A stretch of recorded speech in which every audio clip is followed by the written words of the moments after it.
இது மகிமை நேரம். கர்த்தராகிய இயேசு கிறிஸ்துவின் நாமத்தினாலே மகிமை நேரம் நிகழ்ச்சியின் மூலமாக மறுபடியும் உங்கள் யாவரையும் சந்திப்பதிலே நான் மகிழ்ச்சி அடைகிறேன்.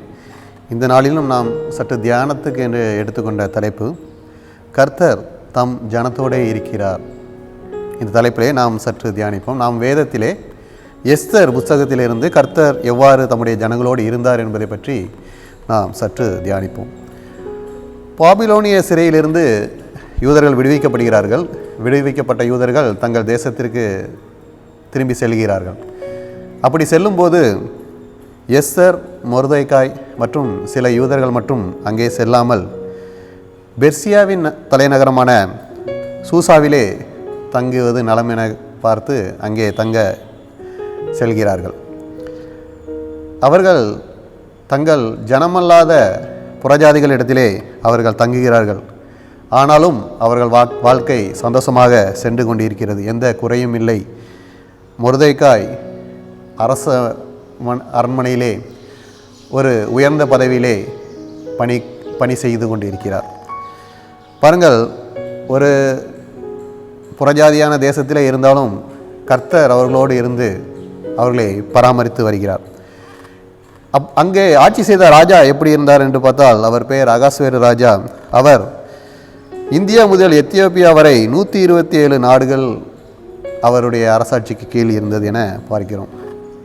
அந்த ராஜாவுக்கு ஒரு துணையாக ராணியை தேர்ந்தெடுக்கும் பட்சத்திலே அழகான பெண்களை நாடு முழுவதும் தேடுகிறார்கள்.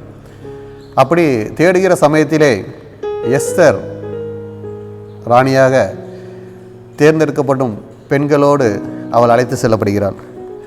அந்த எஸ்தர் எப்படி இருந்தாள் என வேதம் கூறுகிறது என்றால், எஸ்தர் 2ஆம் அதிகாரம் 7ஆம் வசனத்தில் அவள் ரூபவதியும் சௌந்தரியம் உடையவளாய் இருந்தாள் என பார்க்கிறோம்.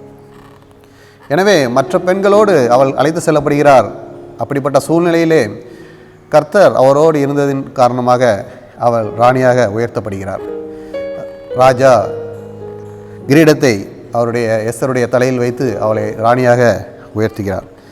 பாருங்கள், அவர்கள் அறியாத புறஜாதிகளிடத்தில் இருக்கிறார்கள். ஆனாலும் கர்த்தர் அவர்களோடு இருப்பதனால் அவர்கள் உயர்த்தப்படுகிறார்கள். இதுபோலத்தான் நாமும் வாழ்கும் சூழ்நிலையிலே பல சூழ்நிலைகள் நமது ஊரை விட்டு வேறு ஊரிலோ அல்லது நமது தேசத்தை விட்டு வேறு தேசத்திலோ நாம் வசிக்கும்படியாக கால சூழ்நிலைகள் ஏற்படும்.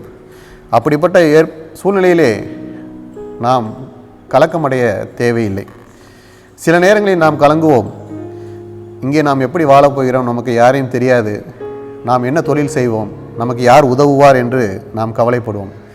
அந்த நேரத்தில் தான் கர்த்தர் நம்மை பார்த்து தான் சொல்கிறார், நான் உன்னை அங்கே கொண்டு போனதுக்கு ஒரு காரணம் உள்ளது.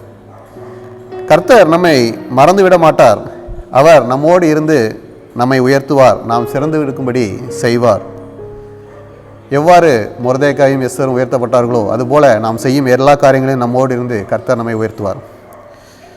யூதர்கள் மகிழ்ச்சியாக இருந்து கொண்டிருக்கிறார்கள். அந்த மாதிரி சூழ்நிலையிலே அகாஸ்வேரு ராஜா தனக்கு ஒரு பிரதம மந்திரியாக ஆமான் என்பவரை நியமிக்கிறார். இந்த ஆமான் என்பவர் யார் என்று பார்த்தால், இவர் அமலேக்கிய பரம்பரையை சார்ந்தவர். அமலேக்கியர்களுக்கு யூதர்களை கண்டால் பிடிக்கவே செய்யாது.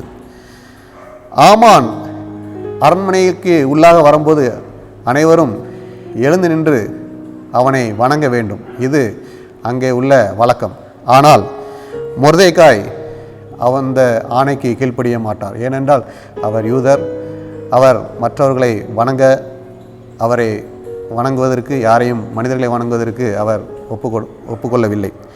எனவே இது ஆமானுக்கு மிகப்பெரிய அவமானமாக இருந்தது. அவரை பற்றி, மொர்தெகாயை பற்றி விசாரிக்கும் போது அவர் யூதர் என்று தெரிந்தவுடன் இன்னும் அதிகமான கோபமாய் அவருக்கு உண்டாகி, எப்படியாகிலும் மொர்தெகாய் மற்றும் அனைத்து யூதர்களையும் நாம் கொண்டுவிட வேண்டும் என விரும்புகிறார். ஏனென்றால் யூதர்கள் அந்த தேசத்திலே பெருகி இருக்கிறார்கள்.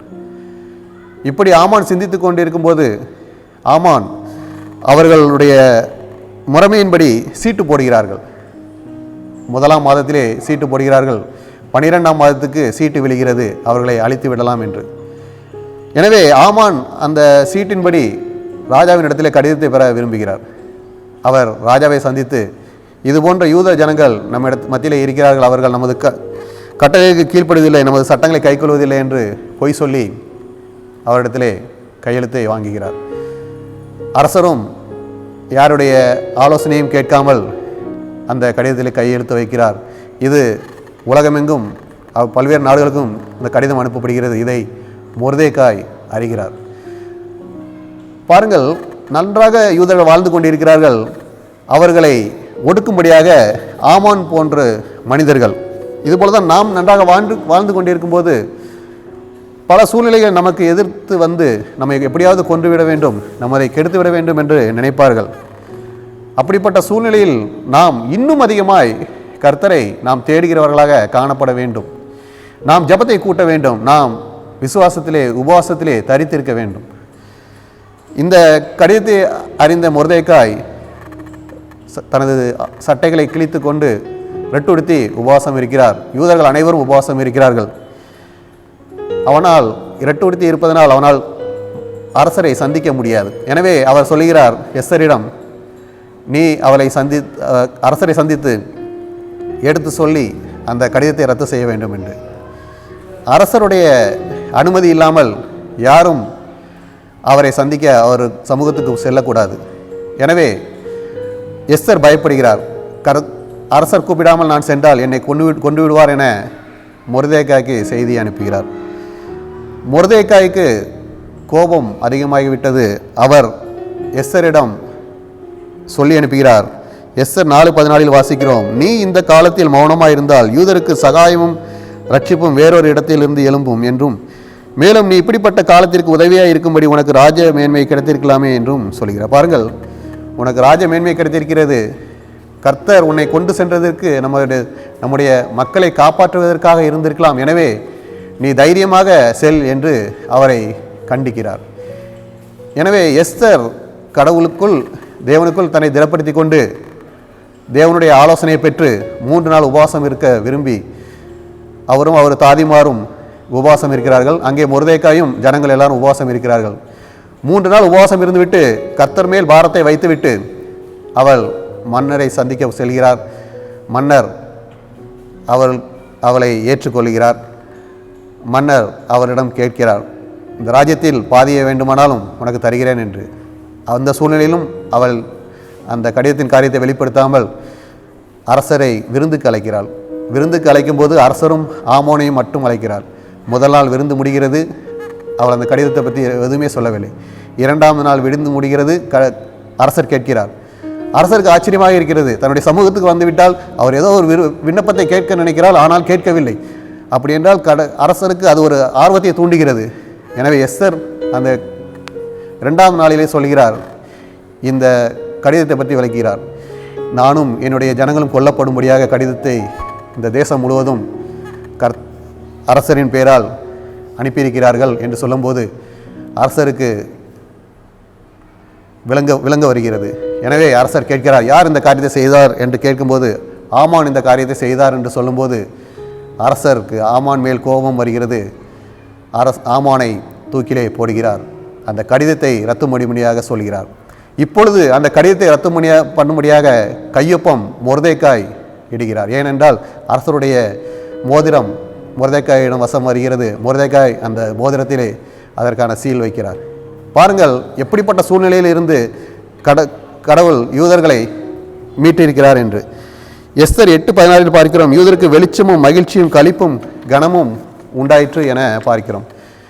பாருங்கள், நமக்கு எதிராக இதுபோல யார் எழுப்பினாரும் கர்த்தர் அவர்களை முறியடித்து நம்மை உயர்த்தி நம்மை மகிழ செய்வார் என்பதிலே சந்தேகமே இல்லை.